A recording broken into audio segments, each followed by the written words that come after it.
You think we could start right here? The words slipped out like silk, brushing against the dim hallway and settling in the space between them like something forbidden and beautiful.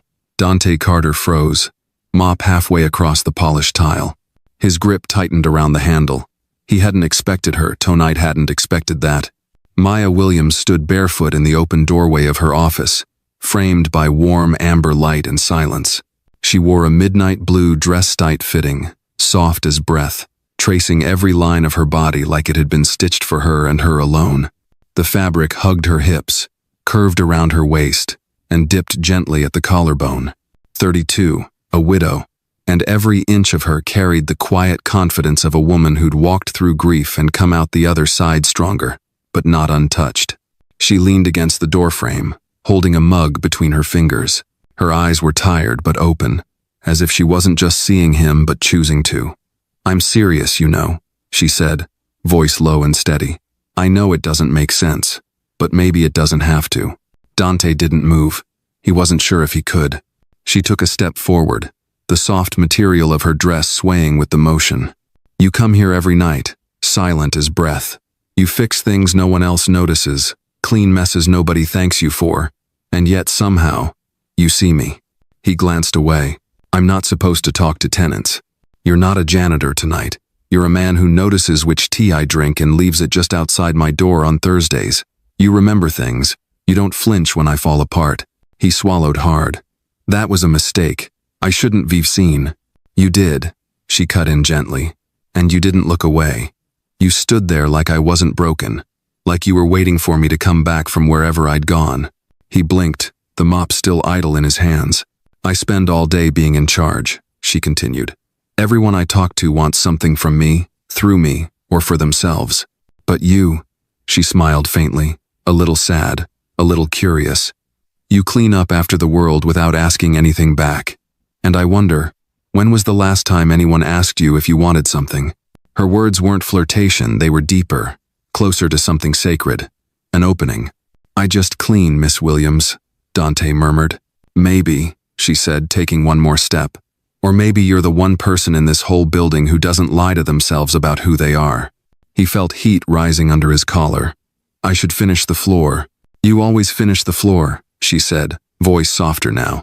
"But you never stop long enough to be part of the room." He hesitated. The silence felt like it might break if either of them moved too fast. "I wasn't sure I had permission," he said. "Well," Maya breathed. "You do now." He nodded once, slowly, then turned back to his work.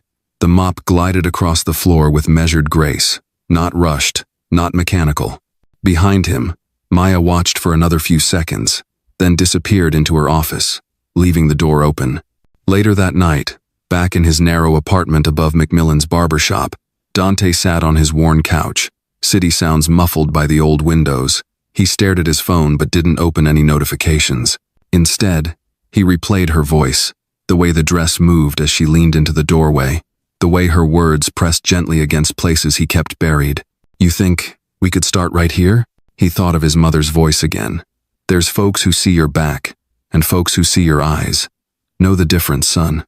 And tonight, Maya had looked him in the eyes. The next evening, Dante arrived as always, 9 p.m. Same cart, same uniform, same unspoken routine.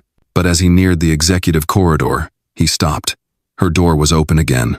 Inside, the light was warm, and on the desk, 2 cups of tea, steam curling in invitation. This time, he didn't walk past. Dante stepped into the light like a man crossing an invisible line. The soft thud of his boots against the marble tile echoed faintly behind him, but the hallway no longer felt like a corridor of power. It felt like a pause between 2 breaths. Inside Maya's office, the lights were dimmed just enough to leave the corners in shadow, warm enough to soften the gleam of the glass conference table. On the desk near the window, 2 cups sat side by side. One had a sugar cube floating lazily, just the way he liked it. "I wasn't sure if you'd come," Maya said quietly, her back turned as she adjusted the blinds. She wore another curve-hugging dress, this time in slate gray, with sleeves that grazed her wrists and a neckline that dared softness without apology. Her hair was loose tonight, cascading over one shoulder in a way that made her look less like a CEO and more like a woman trying to remember what it felt like to simply be. I wasn't either, Dante admitted. She turned. But you're here. He nodded. Yeah, I'm here. She handed him the tea. Their fingers didn't touch, but something passed between them anyway, something wordless and gently charged. They stood in silence for a moment, sipping. From 25 floors up, Boston looked peaceful, a field of stars scattered across dark streets and lit windows. But in this room, time didn't move the same way. Maya sat on the edge of her desk. Do you ever get tired of pretending you're not in the room? He looked over, surprised. What do you mean? You're careful, Dante. Every move, every word, like you're always measuring how much space you're allowed to take up. He said nothing. I see it, she went on, in how you wait for elevators to empty before stepping in, how you hold your breath when the interns pass by. Like you've already been told you don't belong and now you're just trying not to be reminded again. Dante let out a soft breath, steadying himself. I've learned it's easier that way. For who? She asked. He looked at her, finally. For everybody. Maya swirled her cup gently. And what about you? I don't make waves. She tilted her head. But you do leave ripples. Dante lowered his gaze. I didn't come up here to talk about me. Yes, you did, she said, her voice kind. You just didn't know it yet. He finished his tea in one long sip, then set the cup down carefully on a coaster. I don't know what this is, he said. Neither do I. But it's dangerous. Her smile faded into something more serious. Because I'm who I am, or because of what people might say about you. He didn't answer. Maya stood slowly, walked toward the window, her reflection a blur in the glass. When my husband died, she said, people started treating me like glassware, breakable, beautiful, silent. But you're the first person who looked at me like I'm still solid. Dante shifted. I don't want to be a project. You're not. I don't want pity, or curiosity, or you want truth. He looked at her sharply. She turned to him, arms crossed gently under her chest. Then stay a little longer. Let's just be two people in a room. No uniforms, no business cards, no rules. He hesitated, then nodded once. She moved to the side table and retrieved a small black speaker. With a flick of her wrist, soft jazz filled the room, Coltrane, slow and sultry. It curled around them like smoke. I never thought I'd dance again, she said almost to herself. Dante raised an eyebrow. I didn't peg you for a dancer. I'm not, she smiled, walking back toward him. But I remember how. There was no invitation in her gesture, no demand in her eyes, just a woman standing in front of a man, both tired of being mistaken for things they were not. He took her hand. Her skin was warm. They moved slowly, barely shifting, just swaying in place as the music pulsed gently from the speaker. It wasn't a dance so much as an agreement to be present, to not shrink, to not apologize. You know this doesn't change anything outside this room, Dante said quietly. I know. There will be whispers, looks, maybe worse. She didn't flinch. Let them look. I don't belong in your world, Maya. She leaned closer, her cheek brushing his shoulder. Then maybe it's time I stepped into yours. The song ended, but neither moved. Outside, the city blinked and breathed. Inside, they stood in the quiet that follows truth, a silence not empty, but full. Maya finally pulled back, her eyes soft but clear. This wasn't a trap. I know. I'm not asking for anything. I know. She smiled. But if you ever did want something, Dante met her gaze. I'd want it to start here. She nodded, and this time, she was the one who walked away first. Back to her desk, back to her world. But the door stayed open, and Dante, for the first time in years, let it stay that way. The next few nights passed without routine, but not without rhythm. Dante still showed up just before 9, same cart, same uniform, but now with something new beneath it, an awareness, of her, of himself, of the way the world around them hadn't changed, but something between them had. He didn't always stop by her office. Sometimes he just walked past, letting the flickering light of her doorway brush his shoulder. Sometimes he left a cup of tea on the ledge, and sometimes, like on Thursday, she was already waiting for him, barefoot, dressed soft and shaped to her form, 2 cups already poured. They didn't talk about what they were doing. They didn't label it, because labels came with expectations. and expectations came with consequences. But word, as it does in office buildings, began to stretch and slither. On Monday morning, a junior copywriter posted a blurry image to the company Slack. It was grainy, taken from the far end of the hallway, but unmistakable Dante standing in the soft light of Maya's office, handing her something, maybe tea, maybe nothing. The caption read, "Looks like CEO Williams has a new after-hours advisor." By lunchtime, the post had disappeared, but not before it was screenshotted. By Thursday, whispers filled the break room. On Friday, HR requested a brief word with Maya. She sat across from the director, legs crossed, expression unreadable. "There have been some observations," the woman said carefully. "Concerns regarding professional boundaries with maintenance staff." "Are they concerned about tea or about skin tone?" Maya replied coolly. The woman blinked. "I don't think it's appropriate to frame it that way." "Then maybe you're not listening clearly enough." That night, Maya didn't wait by the door. The office was dark. The tea was cold. Dante stood in the hallway for a long moment, unsure. He didn't knock. He didn't call out. He just placed the cup gently on the floor and moved on. 2 nights later, he was at the laundromat on Tremont, folding shirts with quiet precision, when his phone buzzed. Unknown number. He hesitated, then answered. "You don't answer unknowns, huh?" Maya's voice came through, tired but steady. "Depends on the night." "Well, tonight, I could use some company. And I don't just mean your mop." Dante smiled faintly. "I'm off duty." "I'm not." There was silence then. Front doors open. Her apartment was not what he expected. It wasn't sleek and glass like her office. It was warm, worn in, with books stacked on tables and candles burned halfway down. The couch was soft, the kind that swallowed you when you sat. A half-finished painting leaned against the wall, strokes of blue and rust slashing across the canvas. She was in leggings and a long, oversized t-shirt, hair pulled into a messy knot. No makeup, no audience. "Didn't think you'd come," she said, voice quieter than usual. "Didn't think you'd ask," he replied, stepping inside. She gestured to the coffee table where 2 takeout boxes waited. "Thai, I didn't know what you liked, so I guessed."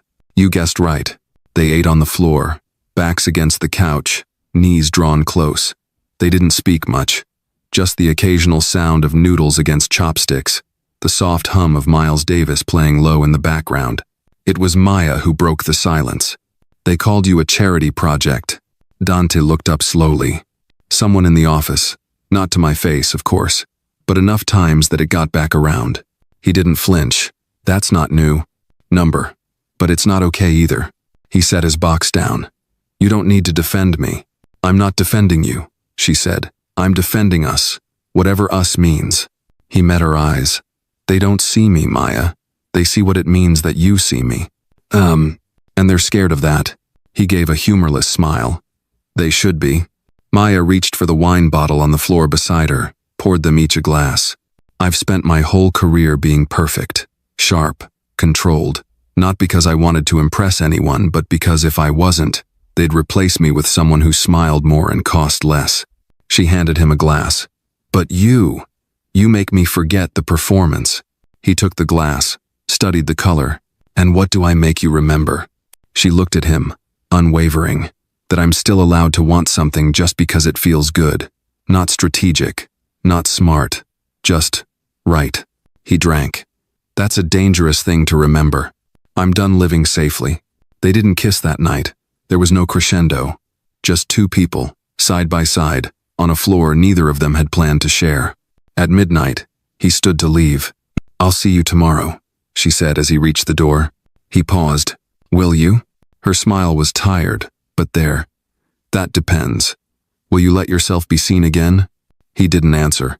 But this time, he didn't shut the door behind him either. But that night, Maya stayed in her office a little longer, not working, just sitting there, listening to the hum of the city, and the faint, fading echo of a man's voice who spoke like he knew loneliness too. And maybe you felt that way too. If this moment stirred something within you, go ahead and hit like. Sometimes, stories like this deserve to be felt together. But Maya didn't have words for what she was feeling, only the echo of his voice, still soft in her ears. The next morning came with rain soft, steady and relentless. Boston streets glistened under silver skies, and traffic moved like tired ants in the drizzle. Dante stood under the awning of the hardware supply store on Washington Street, coffee in hand, waiting for the delivery truck that was now 35 minutes late. But his mind wasn't on the order forms in his back pocket. It was still in her living room, still on that floor, beside half-finished pad thai and a woman who didn't blink when the world threw knives at them both. She hadn't asked for anything. Not a promise, not a name, not even clarity. But something about the way she looked at him, barefoot in a paint-stained t-shirt, like he wasn't a mistake but maybe the beginning of something she hadn't realized she needed that lingered. His phone buzzed in his jacket. It was a message. Maya, no tea tonight. I've got a board dinner. Wish me luck with the wolves. He smiled, thumb hovering over the reply. Dante, don't let them smell your mercy, or your wine. 3 dots appeared, then disappeared, then came back.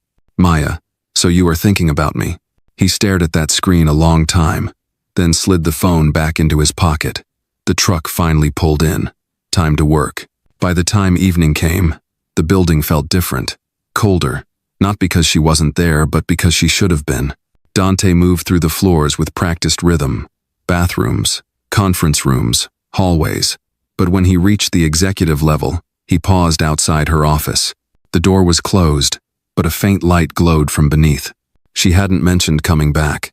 He knocked once. No answer. Inside, the room was empty, warm, still smelled faintly of lavender and paper. A shawl was draped over the back of her chair, as if she'd left in a rush. On the desk, a yellow sticky note with messy handwriting. Friday can't come fast enough.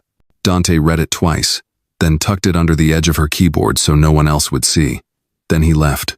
Friday came, and with it, the firestorm. At 10:37 a.m., an anonymous email was sent to the internal company listserv.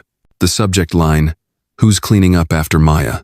Attached was the Slack screenshot from earlier in the week. Dante in the doorway of her office and 2 blurry photos someone had clearly taken from street level.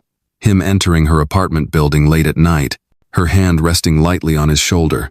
The message was short, laced with venom. Nepotism, or just poor taste? The office buzzed like a shaken hive. Maya found out while standing in front of her team, presenting a rebranding proposal for a major account. Her assistant slipped her phone into her hand. She read the message once, then again, and didn't flinch. She closed her laptop. "Let's take 10, folks." Then she walked out. Dante was under a sink in an old church on Tremont when his phone rang. He nearly ignored it, but when he saw her name, he answered. "You saw it?" she asked. "Yeah. They're calling it inappropriate. HR says it's a liability issue." Dante sat back on his heels. "You want me to stay away?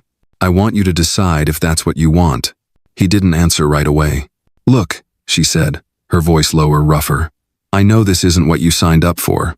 I know it's messy, but I also know I haven't felt this, honest, in years. I'm not ashamed," he said simply.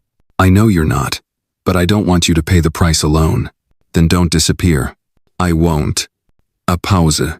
Then she added, "But if you change your mind, if it's too loud." "I've lived in noise, Maya," he said, "but I never had anyone worth listening through it for." That night, he didn't take the service elevator. He walked through the front lobby, past the startled receptionist, and stepped into the executive wing like he belonged there. Because maybe, just maybe, he did. Her door was open. She was standing at the window, blazer draped over her chair, hair down. A soft jazz instrumental played from the corner. He didn't say anything. She didn't turn. Then, without looking, she spoke. "They want me to make a statement. Let me guessdeny, deflect, apologize." She nodded. "Maybe step back for a while." "And?" "I told them no." Now she turned. "I'm not stepping back. Not from my job. And not from you." Dante stood still. "That's a big move." "So was walking in here with your head up." He let out a slow breath. "So, what now?" She stepped closer, stopping just inches from him. Her eyes held that same fire he'd seen that night in her apartment. Not wild, not reckless, just steady, earned. "Now," she said, "we stand, and we don't hide." He searched her